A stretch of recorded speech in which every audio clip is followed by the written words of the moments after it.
He thought it would be just another routine stop. A few threats, a bit of humiliation, all on his terms. But when he opened my trunk and froze, staring at a document that would change his life forever, I knew the show had only just begun. Sometimes the predator becomes the prey, and this night would be one he'd never forget. You know those moments when you feel something's off, even before it happens? Like when the air gets too still before a storm? Yeah, that was me driving down Main Street.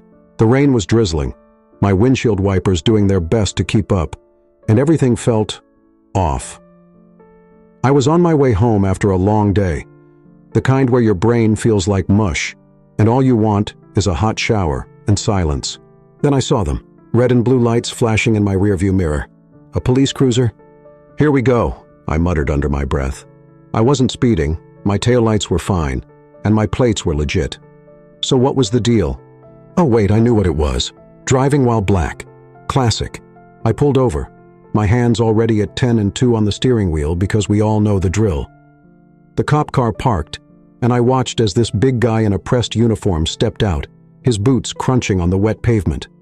His whole vibe screamed, "I run this town," and honestly, I was already exhausted.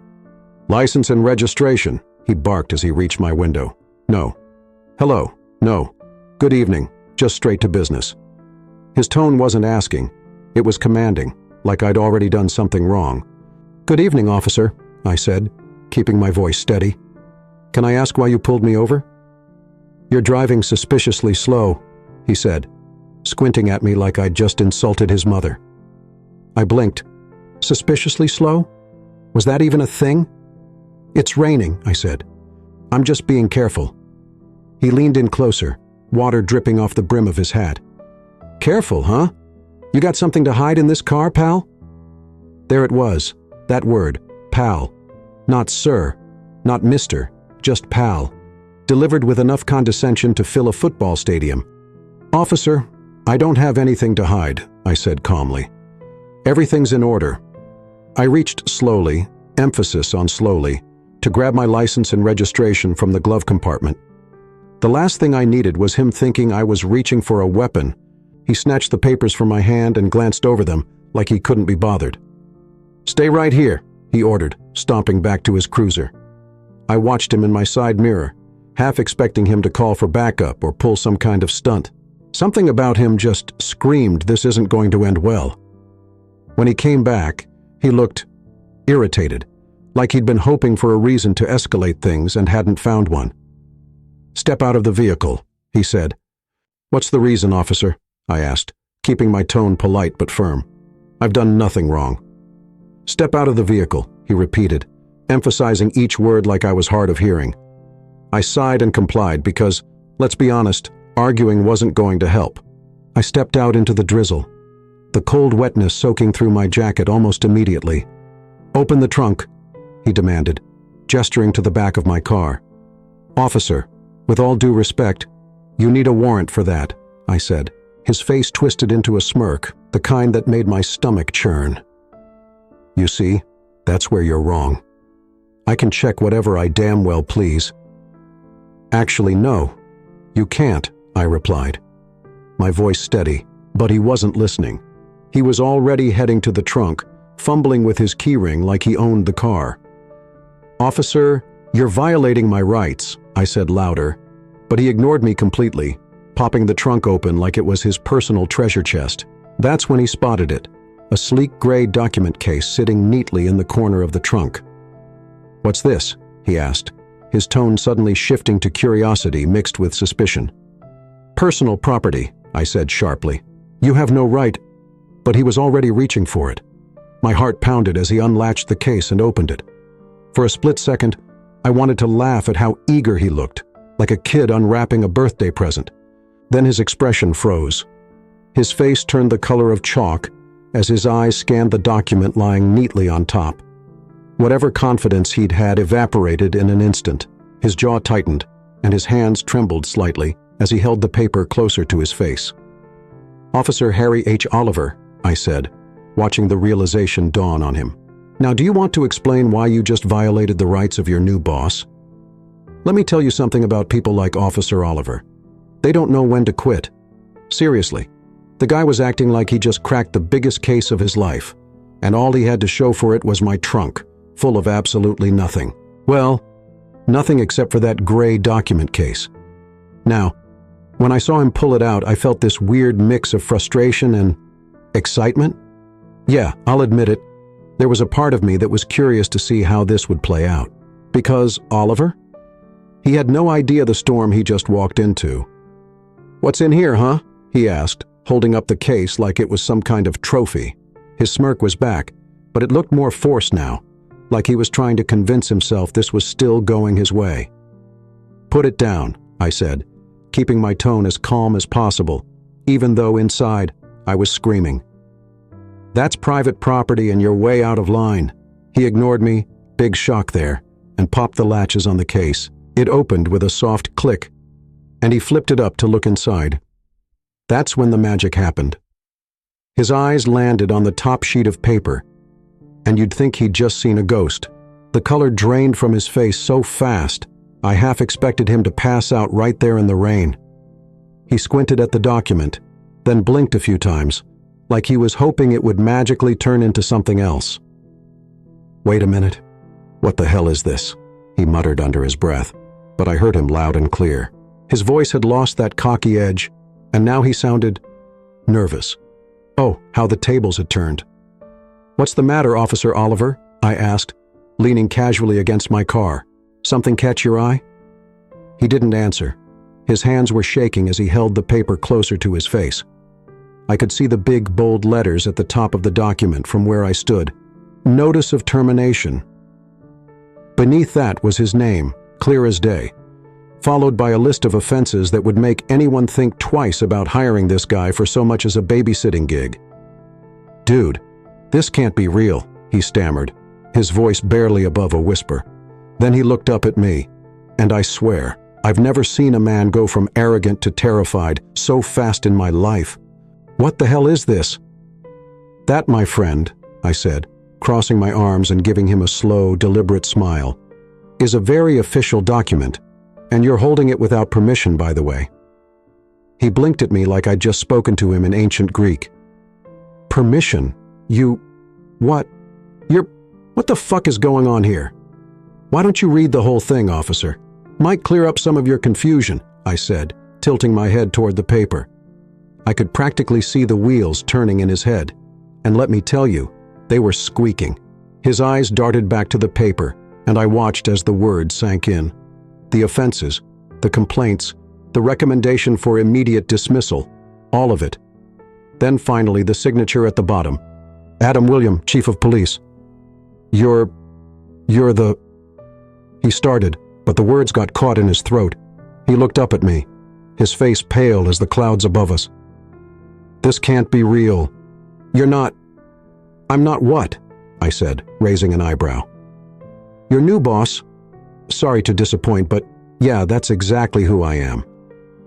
His mouth opened and closed a few times, but no words came out. It was like watching a fish flop around on dry land, and honestly, I was living for it.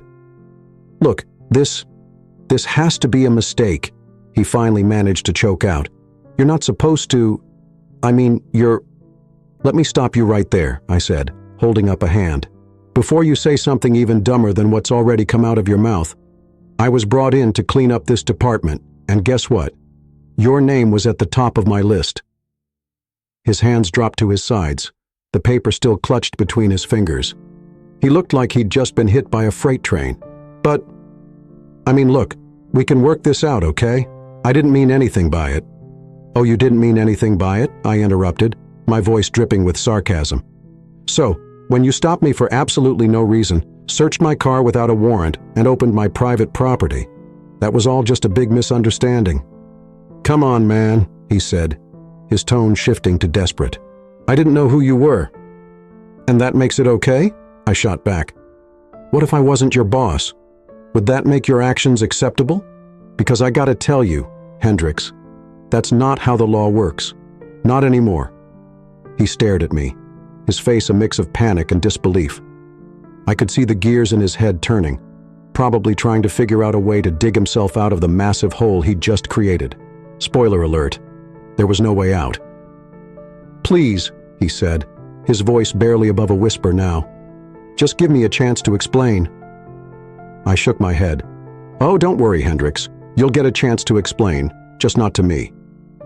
And with that, I grabbed my phone and made the call that would officially end his career. The rain kept falling, but for the first time all night, I felt completely in control. So there we were, me standing in the rain, calm as a cucumber, and Officer Hendricks looking like he'd just been hit by a bus. The paper in his hands might as well have been on fire, with how fast he dropped it back into the document case. He opened his mouth, probably to spew some excuse or Hail Mary plea, but I wasn't about to give him the satisfaction. "Go ahead," I said, crossing my arms and leaning back against my car. "Say whatever it is you think will save your job. I could use the laugh." "Look," he started, his voice shaky like a leaf in the wind.